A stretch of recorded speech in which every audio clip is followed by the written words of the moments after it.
Spencer, Lamar Jackson hasn't signed that extension yet, the new deal, if you will. What do you think happens with him and the Ravens? How does this play out, do you think?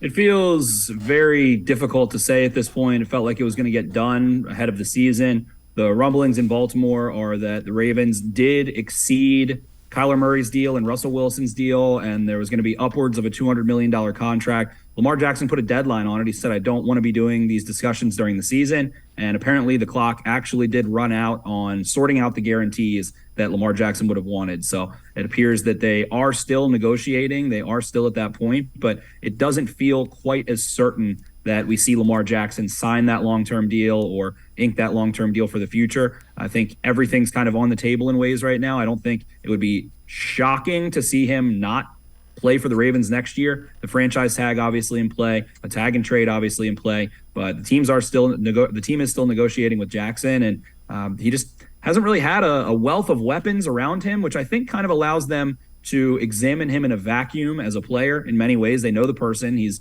been with the Ravens for half a decade now. But when he doesn't have Rashad Bateman, when his offensive line is shuffling Ronnie Stanley now, when he doesn't have his running backs, he has still dragged them to a pretty good record, and he did the same thing last season. So if they are able to get some stability, some injury luck, and provide him with another threat outside of Bateman and Andrews, and God forbid they stay healthy, I think that the Ravens would be in a good spot and able to go make a real Super Bowl run where it feels like they're kind of handcuffed this season after Bateman's injury.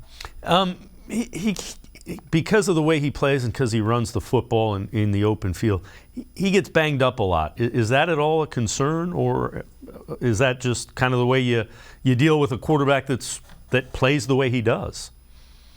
I think we see him do a really great job protecting himself as a runner. It has been, I think, 4 injuries he sustained in games. One of them, he hurt himself flipping into the end zone, celebrating.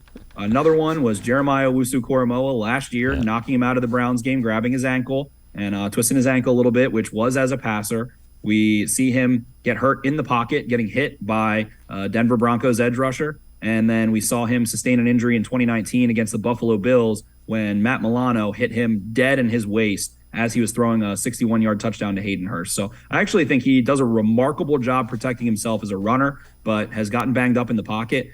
This year he put on some weight a little bit to try and deal with some of the injury and wear and tear and the banging and bruising that it takes to be an NFL athlete that does carry the football. But again, you see him run out of bounds. You see him give himself up. You see him do a quick give up so often, and he does it in such tight quarters. I actually think it's one of the greatest skills that he possesses, his spatial awareness and ability to protect himself. So it's been a little fluky. He hasn't really sustained a major injury. You knock on wood for that. But I think the Ravens kind of like what he's done and like the system that they have in place for him. And, is he going to be as fast as he is now when he's 35 years old? No, probably not. He'll sustain hamstring injuries and things of that nature. But for the next 3, 5, 7 years, it looks like Lamar Jackson will be able to keep on running through.